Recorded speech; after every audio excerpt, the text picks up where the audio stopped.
Taste the Daily. నమస్తే నేను దేవి welcome to story board.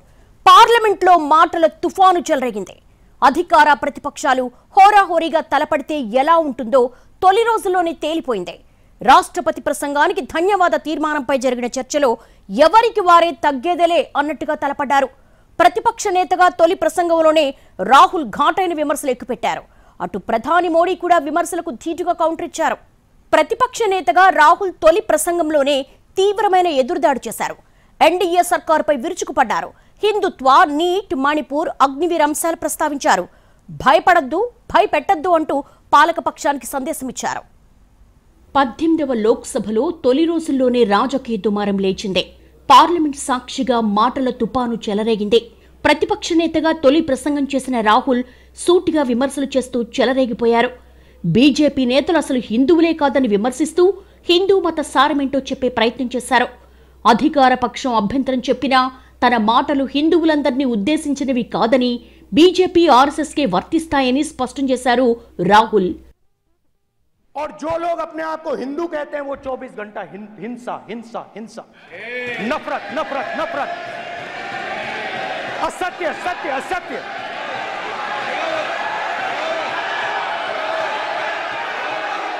आप हिंदू हो ही नहीं. అయోధ్యలో రామ మందిరం ప్రారంభం తర్వాత కూడా ఎందుకు ఓడామో బీజేపీ ఆలోచించుకోవాలన్నారు రాహుల్. అయోధ్యలో ఎయిర్పోర్ట్ కోసం పేదల భూములు లాక్కుని పరిహారం చెల్లించలేదని ఆరోపించారు. రామ మందిర ప్రారంభ కార్యక్రమానికి పారిశ్రామికవేత్తలను ఆహ్వానించారు, కానీ సామాన్య అయోధ్య పౌరుల్ని పిలవలేదని మండిపడ్డారు. అందుకే అయోధ్యలో బీజేపీ ఓడిపోయిందని విశ్లేషించారు రాహుల్. जो भी छोटी छोटी बिल्डिंग्स थी उन सारों को तोड़कर गिरा दिया गया और उन लोगों को सड़क पर कर दिया गया. इन्होंने यह भी कहा कि अयोध्या के इनॉग्रेशन में अयोध्या की जनता को बहुत दुख हुआ क्योंकि इनॉग्रेशन में अदानी जी थे, अंबानी जी थे, मगर अयोध्या का कोई नहीं था. గత 10 ఏళ్ల పాలనలో ఎన్డీఏ సర్కారు దేశ ప్రజలందరినీ భయపెట్టిందని, కష్టాల పాలు చేసిందని విరుచుకుపడ్డారు రాహుల్. కాంగ్రెస్ లో ప్రజాస్వామ్యం ఉంది కాబట్టే G23 వచ్చిందని గుర్తు చేశారు రాహుల్. అదే బీజేపీలో అయితే ఎవరూ మాట్లాడే సాహసమే చేయలేరని సెటైర్లేశారు. లక్షల మంది విద్యార్థుల భవిష్యత్తును అయోమయంలో పడేశారని, నీట్ నిర్వహణలో విఫలమయ్యారని రాహుల్ విరుచుకుపడ్డారు. నీట్ను మేధో పరీక్షగా కాకుండా వాణిజ్య పరీక్షగా మార్చేశారని, కేవలం ధనికుల కోసమే నీట్ అని ఆరోపించారు. नीट नीट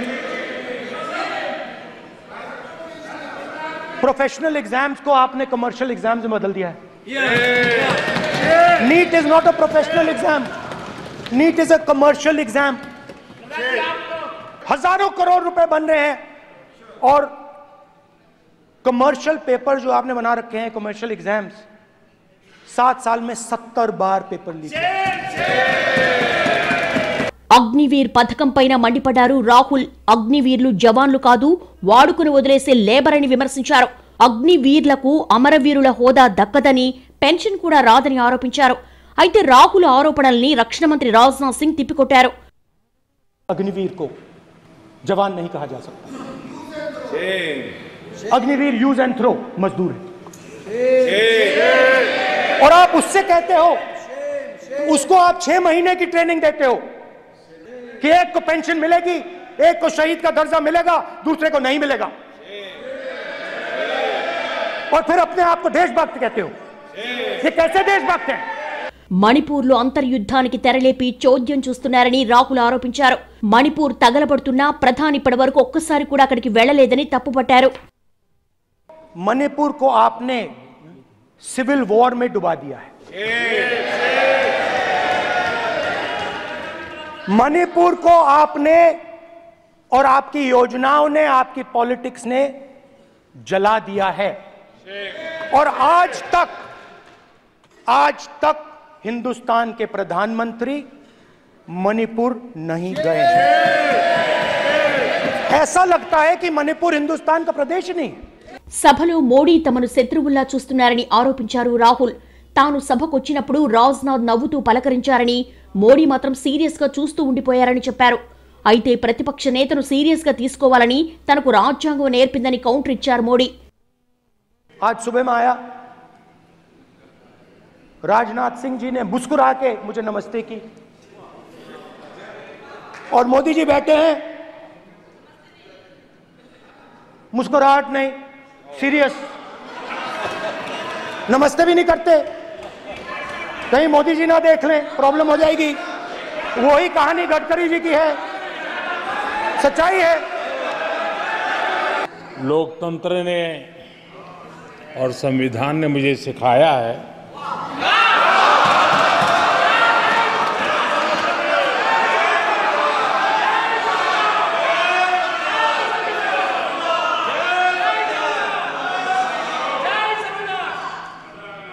कि मुझे विपक्ष के नेता को गंभीरता से लेना चाहिए। స్పీకర్ వ్యవహార శైలిని కూడా రాహుల్ తప్పుపట్టారు. తాను షేక్ హ్యాండ్ ఇచ్చినప్పుడు నిటారుగా నిలబడి మోడీ దగ్గరకు వచ్చేసరికి ప్రణామం చేశారని ఆరోపించారు. దీనికి స్పీకర్ ధీటుగా జవాబిచ్చారు. మోడీ వయసులో పెద్దవారు కాబట్టే నమస్కరించారని, అది తాను నేర్చుకున్న సంస్కారమని బదులిచ్చారు ఓం బిర్లా.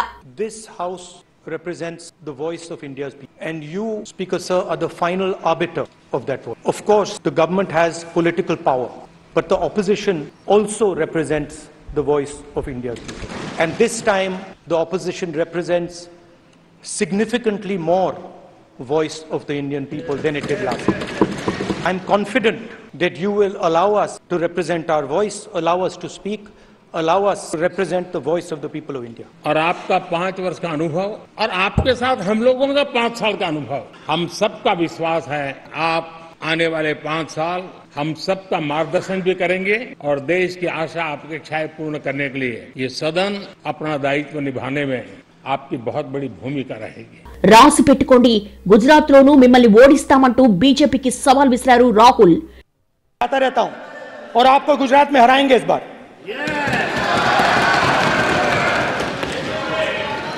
आप लिख के ले लो, लिख के ले लो, आपको ऑपोजिशन इंडिया गठबंधन गुजरात में हराने जा रहा है. టీఎంసీ ఎంపీ మహువా మొయిత్రా కూడా అధికార పక్షంపై విరుచుకుపడ్డారు. ఓ మహిళా ఎంపీ నోరు మోయించినందుకు జనమే సర్కారు నోరు కట్టేశారని ఆరోపించారు. బీజేపీ బలం 303 సీట్ల నుంచి 240కి పడిపోయిందని దెప్పిపొడిచారు Mahua. But the ruling party has paid a very heavy price for throttling the voice of one MP. मुझे बैठाने का चक्कर में जनता ने आपके 63 सदस्यों 63 जन को परमानेंटली बैठा दिया. You have gone down from 303 to 240. మొత్తం మీద ఈసారి లోక్సభలో కాంగ్రెస్ కు పెరిగిన బలం రాహుల్ స్పీచ్ లో క్లియర్ గా కనిపించింది. గత 10 ఏళ్లలో ఎప్పుడూ కాంగ్రెస్ పక్షం నుంచి ఈ స్థాయిలో ఎదురుదాడి జరగలేదనే విశ్లేషణలున్నాయి. ఇప్పుడు ప్రతిపక్ష నేతగా బాధ్యతలు తీసుకోవడానికి రాహుల్ అంగీకరించినప్పుడే రసవత్తర పోరు తప్పదన్న ఊహాగానాలొచ్చాయి.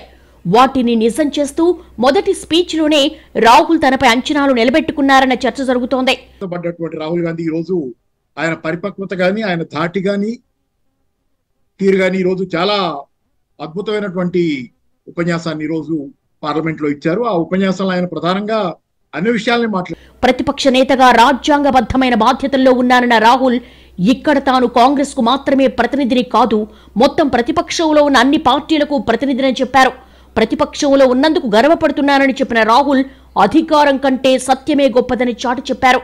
రాహుల్ ప్రసంగంతో కాంగ్రెస్ ఎంపీలతో పాటు ప్రతిపక్ష సభ్యుల్లో జోష్ కనిపించింది.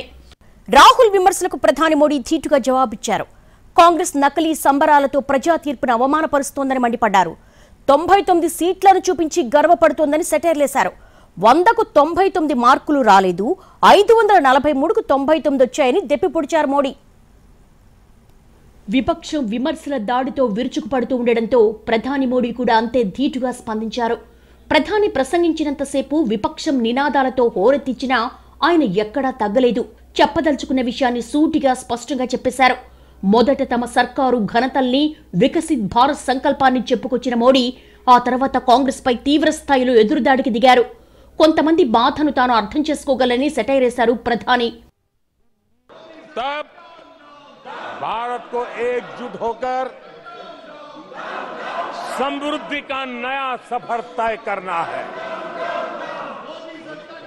ऐसे समय ये देश का दुर्भाग्य है कि हिंदुस्तान में 6 दशक तक राज करने वाली कांग्रेस पार्टी अराजकता फैलाने में जुटी हुई है। వరుసగా మూడోసారి తమకు ప్రజలు ఎందుకు అధికారం ఇచ్చారో తెలుసుకోవాలని ప్రతిపక్షానికి హితవు పలికారు. వికసిత్ భారత్ సంకల్పానికి దేశ ప్రజల మద్దతు లభించిందన్నారు. 2047 కోసం 24/7 పనిచేస్తామన్నారు మోడీ. आपके माध्यम से देशवासियों को विश्वास दिलाता हूं, मैं देशवासियों को विश्वास दिलाता हूं कि विकसित भारत के जिस संकल्प को लेकर के हम चले हैं, उस संकल्प की पूर्ति के लिए हम भरसक प्रयास करेंगे, पूरी निष्ठा से करेंगे, पूरी ईमानदारी से करेंगे.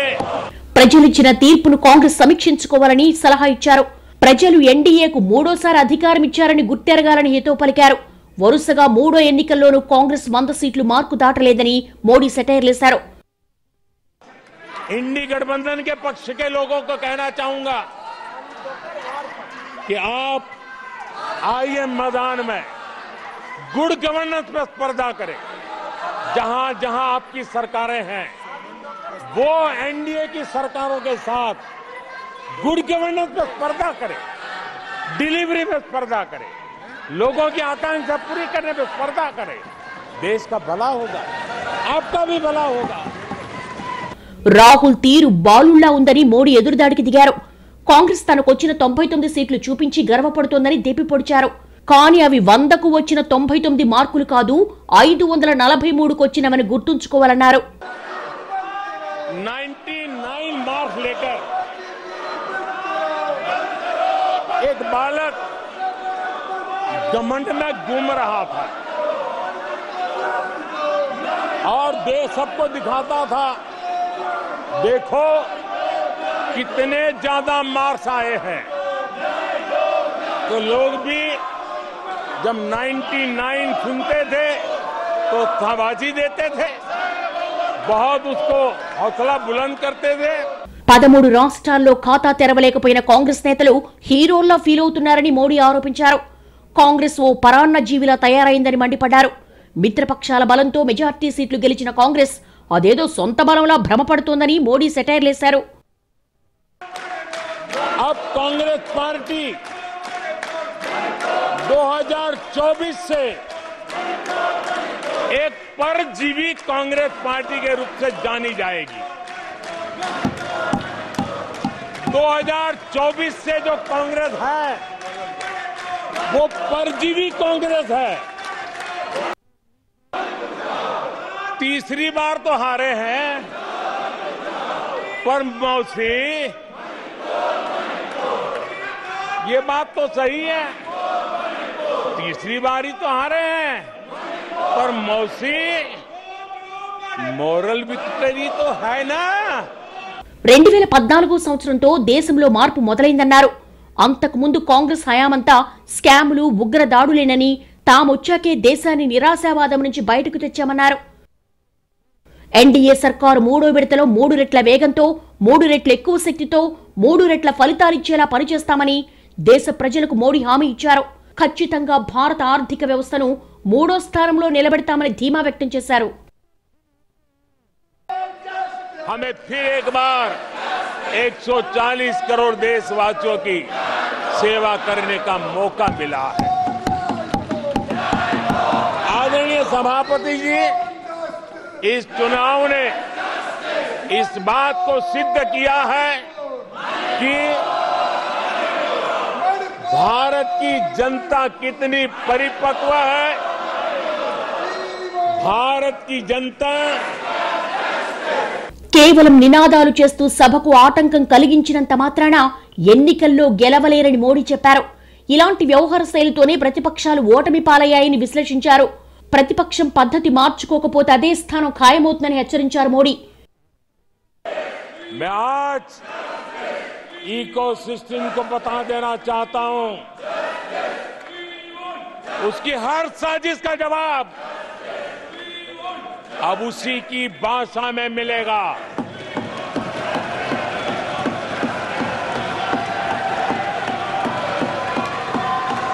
यह देश देश विरोधी साजिशों को कभी भी स्वीकार नहीं करेगा। గత 10 ఏళ్లలో మోడీ ప్రసంగానికి ఎప్పుడూ ఎలాంటి ఆటంకాలు ఎదురుకాలేదు. కానీ ఈసారి మాత్రం నిరంతరాయంగా విపక్షం నినాదాలు చేస్తూనే ఉంది. ఈవేళ ప్రధానమంత్రి మాట్లాడిన సమయంలో 2.5 గంటల్లో ఎప్పుడు ఇలా జరగలేదు. ఇలాగ ఒక టాక్టిక్స్గా డిస్టర్బ్ చేద్దామని చేసాక ఆఖరి చాలాసార్లు స్పీకర్ మధ్యన మాత్రం మాట్లాడాడు. ఆఖరి ఈవేళ స్పీకర్ కూడా లోక్సభ స్పీకర్ ఓం బిర్లా ఆయన కూడా క్రిటిసైజ్ చేశాడు. మొదట సర్కారు విజయాలు లక్ష్యాల గురించి చెప్పిన మోడీ తర్వాత ప్రతిపక్షంపై మాటల దాడితో విరుచుకుపడ్డారు. కాంగ్రెస్ తో జాగ్రత్త అంటూ ఇండియా కూటమి పక్షాలు కూడా హితవు పలికారు. కాంగ్రెస్ తెచ్చిపెట్టుకున్న బలాన్ని చూసుకుని గర్వపడుతోందని సెటైర్ లేసిన మోడీ అధికారంలో ఉంది ఎన్డీఏనే అనే సంగతి గుర్తుంచుకోవాలన్నారు. ఎన్డీఏను ఓడించినట్టుగా కాంగ్రెస్ భ్రమపట్టం విడ్డూరంగా ఉందన్నారు. అధికార పక్షానికి వచ్చిన ఫలితాలను ఎద్దేవా చేసే ముందు సొంత ఫలితాలను విశ్లేషించుకోవాలని కాంగ్రెస్ కు మోడీ సలహా ఇచ్చారు. ఎవరేమనుకున్నా తాము ప్రజలకు ఇచ్చిన వాగ్దానాలు నిలబెట్టుకున్నామని, ప్రజల కోసం కష్టపడి పనిచేస్తామని చెప్పుకొచ్చారు. ప్రధాని విపక్షానికి ధీటుగా జవాబునివ్వడంతో అధికార పక్షంలో ఉత్సాహం కనిపించింది. 10 ఏళ్ల తర్వాత పార్లమెంట్ రసవత్రంగా నడుస్తోంది. అధికార పక్షం ప్రతిపక్షం ఢీ అంటే ఢీ అని తలపడుతున్నాయి. రాష్ట్రపతి ప్రసంగానికి ధన్యవాద తీర్మానంపై జరిగిన చర్చే ఇంత ఘాటుగా ఉంటే ఇక వచ్చే 5 ఏళ్లు ఎలా ఉంటుందో ప్రత్యేకంగా చెప్పనక్కర్లేదు. తమ సంఖ్యాబలానికి తగ్గట్టుగా గళం వినిపించడంలో ఎవ్వరూ తగ్గేదిలే అన్నట్టుగా వ్యవహరిస్తున్నారు. 18వ లోక్సభ ఇంతకు ముందులా కాదు, మారిన సభని మొన్నటిదాకా చర్చోపచర్చలు నడిచాయి. అలా ఎందుకన్నారో ఇప్పుడు రాష్ట్రపతి ప్రసంగానికి ధన్యవాద తీర్మానంపై జరిగిన చర్చతోనే తేలిపోయింది. అధికార ప్రతిపక్షాలు హోరాహోరీగా తలపడ్డాయి. ఢీ అంటే ఢీ అనడంతో పార్లమెంట్లో వాడివేడి చర్చ జరిగింది. చాన్నాళ్ల తర్వాత పార్లమెంట్లో రసవత్ర దృశ్యాలు కనిపించాయి. ఇక్కడ ఎన్డీఏకు విపక్షానికి మధ్య సంఖ్యాబలంలో పెద్దగా తేడా లేకపోవడంతో సభ కూడా అంతే హాట్గా నడిచింది. గత 10 ఏళ్లుగా ఏకపక్షంగా నడిచిన లోక్సభలో ఇప్పుడు మాటల యుద్ధం జరిగే పరిస్థితి వచ్చింది. ప్రజాస్వామ్యంలో అధికార పక్షం విపక్షం రెండూ కీలకమే. ఎవరు రెండో వారిని ఖాతరు చేయకుండా ప్రవర్తించినా ప్రమాదకర పరిణామాలకు దారితీయొచ్చు. గత 10 ఏళ్లుగా ఎదురేలేదని మెజార్టీతో అధికారం చెలాయించిన బీజేపీ అసలు ప్రతిపక్షాన్ని లెక్క చేయలేదనే చర్చ నడిచింది. దీనికి తగ్గట్టుగా ప్రతిపక్షం కూడా నామమాత్రపు బలంతో ఉండడంతో కాషాయ పార్టీకి ఆడింది ఆట పాడింది పాట అన్నట్టుగా ఉంది. కానీ ఇప్పుడు సీన్ మారిందే. ఎన్డీఏ ఇండియా కూటమిల బలాల్లో మరీ ఎక్కువ తేడా లేకపోవడంతో విపక్షం కూడా అధికార పక్షంతో ఢీ అంటే ఢీ అంటోంది. అధికార పక్షం ప్రతిపక్షం బలాబలాల్లో ధీటుగా ఉంటే ఏం జరుగుతుందో ఇప్పుడు లోక్సభ చాటి చెబుతోంది. గత 10 ఏళ్లలో లోక్సభలో ఏ పార్టీకి ప్రధాన ప్రతిపక్ష హోదా దక్కలేదు. పైగా అధికార పార్టీకి సింగిల్ గానే మ్యాజిక్ ఫిగర్ దాటి కంఫర్టబుల్ మెజార్టీ వచ్చేసింది. దీంతో సభ నిర్వహణలో కాస్త ఏకపక్ష పోకడ కనిపించింది. కీలక బిల్లులు కూడా ఇలా వచ్చి అలా పాసై చట్టరూపం దాల్చాయన్న విమర్శలున్నాయి. తమ గొంతు నొక్కేశారని విపక్షాలు రెగ్యులర్ గా ఆరోపించేవి. కానీ ఈసారి సభలో అలా కుదరని పరిస్థితి స్పష్టంగా కనిపిస్తోంది. అధికార విపక్ష కూటముల మధ్య తేడా మరీ ఎక్కువగా లేదు. అదే సమయంలో రెండు కూటముల్లో లేని పార్టీలకు ప్రాతినిధ్యం ఉంది. అటు ఇండిపెండెంట్లు ఉన్నారు. ఖచ్చితంగా ఆరోగ్యకరమైన చర్చలకు ఎక్కువ అవకాశం ఉంటుందని ప్రజాస్వామ్యవాదులు ఆశిస్తున్నారు. ఇప్పటికే అధికార పక్ష నిర్ణయాలపై విపక్షం గట్టిగా నిరసన తెలుపుతోంది. దీంతో ఇక యుద్ధమే అని తేలిపోయింది. రాబోయే రోజుల్లో మరింత హోరాహోరీ పోరు తప్పేలా లేదు. తీసుకునే నిర్ణయాలు జనానికి మేలు చేసేవే అయినా మొదట అన్ని పార్టీల భాగస్వామ్యంతో చర్చ జరగడం ప్రజాస్వామ్యంలో ప్రధాన లక్షణం. గత 10 ఏళ్లలో ఈ లక్షణం కాస్త మసకబారిందే. ఈసారి సభలో మళ్లీ ఆరోగ్యకర చర్చ జరిగే సంప్రదాయం కనిపిస్తుందనడంలో సందేహం లేదంటున్నారు విశ్లేషకులు. అధికార పక్షం గతంలో మాదిరిగా ఏ అంశాన్ని బుల్డోజ్ చేసే పరిస్థితి లేదు. అదే సమయంలో విపక్షం కూడా సంఖ్యాబలం లేదని చేతులెత్తేసే పరిస్థితి లేదు. అధికార పక్షం బాధ్యతగా ఉండాలని, ప్రతిపక్షం తన విధులు సరిగ్గా నిర్వర్తించాలని ఓటర్లు స్పష్టమైన సంకేతాలిచ్చారు. పెరిగిన బలంతో ప్రతిపక్షాల్లో కొత్త జోష్ వచ్చింది. ఎన్నికల్లో విజయవంతమైన ఇండియా కూటమి లోక్సభలోనూ సమిష్టి కార్యాచరణ తీసుకోవడం అధికార పక్షానికి ఇబ్బందులు తప్పవన్న పరిస్థితిని కళ్లకడుతోంది. ప్రజాస్వామ్యంలో అధికార పక్షం ప్రతిపక్షం రెండూ కీలకమే. ఈ సమతూకం దెబ్బతింటే ప్రజాస్వామ్య రథం అదుపు తప్పుతుంది. ఈసారి లోక్సభలో అలా అదుపు తప్పకుండా అధికార పక్షం ప్రతిపక్షం మధ్య సమతూకం వచ్చిందనే చర్చ జరుగుతోంది. సంఖ్యాబలం లేదన్న విపక్షాల వాదనకు స్పందించిన ఓటర్లు తమ బాధ్యత నెరవేర్చారు. ఈసారి ఇండియా కూటమికి గౌరవప్రదమైన స్థానాలొచ్చాయి. అంతేకాదు అడుగడుగున అధికార పక్షాన్ని నిలదీసేంత బలముంది. గతంలో ఆర్టికల్ 370 రద్దు లాంటి కీలక బిల్లులపై కూడా బలం లేక తమ వాదన సమర్థవంతంగా వినిపించలేకపోయామని ప్రతిపక్షాల అభిప్రాయముంది. కానీ ఇకపై అలా కుదరదని, ఏ బిల్లొచ్చినా సర్కారు ఖచ్చితంగా సరియైన వివరణ ఇవ్వకుండా అడుగు ముందుకేసే పరిస్థితి ఉండదని విపక్షం బల్లగుద్ది మరీ చెబుతోంది. ఈ విషయంలో రాజీ లేని పోరాటం చేస్తామని విపక్షాలు సంకేతాలిస్తున్నాయి. రాష్ట్రపతి ప్రసంగానికి ధన్యవాద తీర్మానంపై ప్రధాని సమాధానమిస్తుంటే విపక్షం అడుగడుగున ఆటంకాలు కలిగించడం, రాబోయే రోజుల్లో ప్రతిపక్షం తీరు ఎలా ఉంటుందో చెప్పకనే చెబుతోంది. ఫలితాలు ఎవరికీ పూర్తి సానుకూలం కాదు, అలాగే ఎవరికీ వ్యతిరేకమూ కాదు. ఈ సమతూకమే పార్లమెంట్లోనూ కనిపిస్తోంది. ఒక పార్టీకి ఎక్కువ బలం ఉన్నప్పుడు ఆటోమేటిక్గా సభ నిర్వహణలో మూకస్వామ్యం వచ్చేస్తుంది. ఈసారి అలా ఏ పార్టీకి అతిగా మెజార్టీ రాకపోవడంతో అన్ని పార్టీలు తమ వాదన వినిపించే పరిస్థితి ఉంది. అధికార పక్షం కూడా అతి సాహసాలు చేసే అవకాశం లేదు. అలాంటి ఆలోచన కూడా ధైర్యం చెయ్యకపోవచ్చు. వీలైనంత వరకు అందరి సమ్మతితోనే ముందుకెళ్లే ఆలోచన చేయొచ్చు. రాజకీయం అంటేనే నంబర్ గేమ్. ఆ నంబర్కు తగ్గట్టుగానే వ్యూహాలు మారతాయి. అలా చూసుకుంటే అధికార పక్షం దూకుడుకి అడ్డుకట్టపడడం, ప్రతిపక్షంలో జోష్ పెరగడం రెండూ ఖాయమే. ఖచ్చితంగా కీలక బిల్లులపై వాడీవేడి మాటల యుద్ధం కూడా తప్పని పరిస్థితి కనిపిస్తోంది. పార్లమెంటు తొలి రోజుల్లోనే ఈ స్థాయిలో వేడి ఉంటే ఇక ముందు ముందు ఎలా ఉంటుందో ఊహించుకోవచ్చు. ప్రజాస్వామ్యంలో ప్రతి పార్టీకి నిర్దిష్ట బాధ్యత ఉంటుంది. సంఖ్యాబలాన్ని బట్టి మరిన్ని బాధ్యతలు తోడవుతాయి.